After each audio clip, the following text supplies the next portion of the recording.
This is every major Carnival ship in 2026, ranked from worst to best. And one of these vessels has a 4-story roller coaster bolted to the top deck that flings you out over the open ocean at 40 miles per hour. Starting at number 12 is the Carnival Paradise. Built in 1998, it is part of the aging fantasy class, the smallest and most basic ships Carnival still sails. There is no towering water park, no ropes course, none of the deck-top spectacle the brand is famous for today. What you get is a short, cheap, no-frills getaway, usually 3 or 4 nights out of Tampa, with the classic Carnival party energy and not a whole lot else. For a quick first cruise on a tight budget, it does the job. Just know you are stepping onto the oldest, plainest hardware in the entire fleet. At number 11 is its sister ship, the Carnival Elation, also from 1998. It is the same compact fantasy class layout, but a round of fun ship upgrades gave it a few more modern touches, an adults-only retreat, improved dining, and a livelier atrium. It runs short, affordable sailings out of easy drive-to ports like Mobile, Alabama. It edges out the Paradise on freshness alone, but make no mistake, this is still entry-level Carnival, built for value over woo factor. Number 10 is the Carnival Sunshine, and this one is fascinating. It first sailed in 1996 as the Carnival Destiny, the very first cruise ship in history to top 100,000 tons.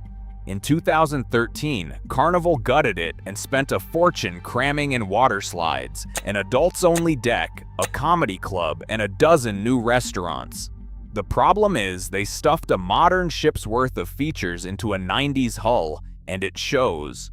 Passengers consistently complain about confusing layouts, tight spaces, and serious crowding at the pools and the buffet, with lines that pile up fast on sea days.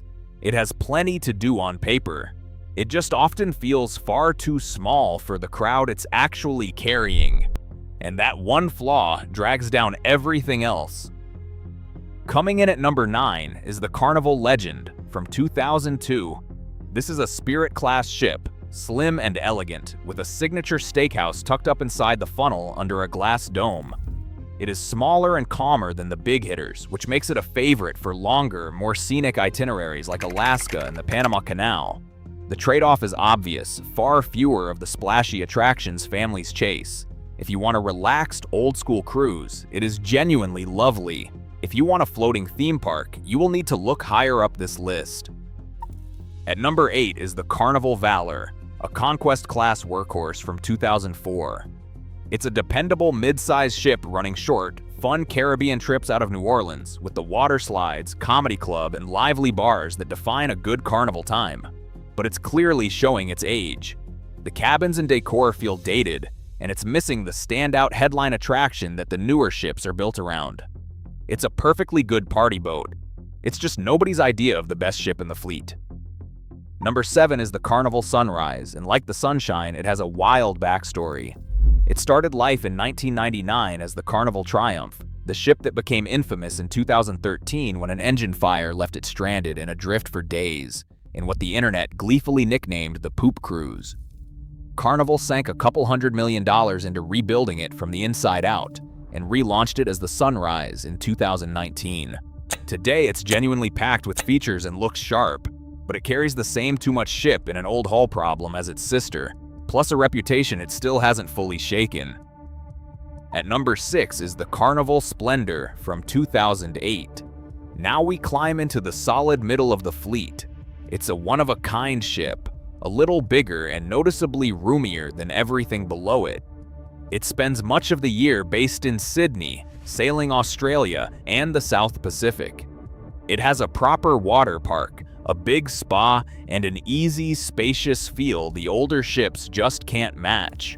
It even survived its own engine fire scare back in 2010 and came back strong. It's not the flashiest ship out there, but it's comfortable and well-rounded. Number 5, the Carnival Breeze, is the newest of the 3 Dream-class ships, launched in 2012. This is where Carnival starts to feel genuinely big and modern, with a sprawling waterworks park, a tropical pool deck, a long lineup of bars and restaurants, and enough room to actually spread out. It strikes a great balance between fun and value, often at a lower price than the brand new ships. For a lot of families, the Breeze is the sweet spot of the entire fleet. Number 4 is the Carnival Vista. From 2016, the ship that first introduced features people now book Carnival specifically to ride.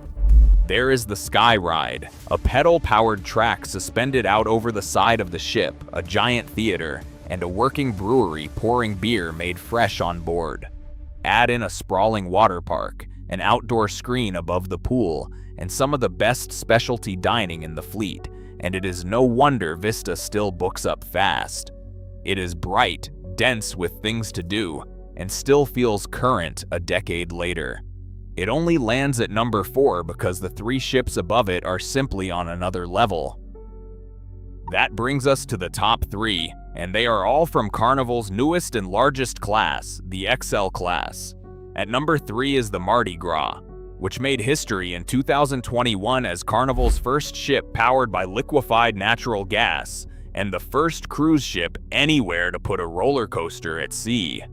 That ride, called Bolt, sends you racing around the top deck, high above the water. The ship is split into 6 distinct themed zones, including a French Quarter with live music and a wide-open atrium with 2-story windows looking out to sea. It is a genuine destination in its own right, and it completely reset what people expect from Carnival. Number 2, the Carnival Celebration is the second XL class ship, which debuted in 2022 to mark Carnival's 50th birthday. It takes everything that worked on the Mardi Gras and tightens it up. The same Bolt coaster, the same 6-zone design, but with smoother flow and a celebratory theme running throughout. Sailing year-round from Miami, it is one of the easiest big ship vacations to reach in the entire country, and it rarely puts a foot wrong. And the best Carnival ship sailing in 2026 is the Carnival Jubilee, taking the number 1 spot. Launched in December 2023, it is the 3rd and newest XL class ship, and it is the most refined version of the formula yet. It sails out of Galveston, Texas, putting the fleet's best hardware within driving distance of the middle of the country.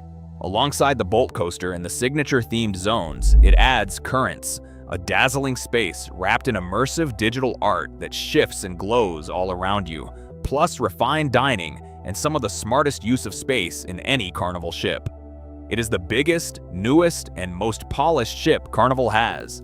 It consistently tops guest reviews, and right now nothing else in the fleet comes close.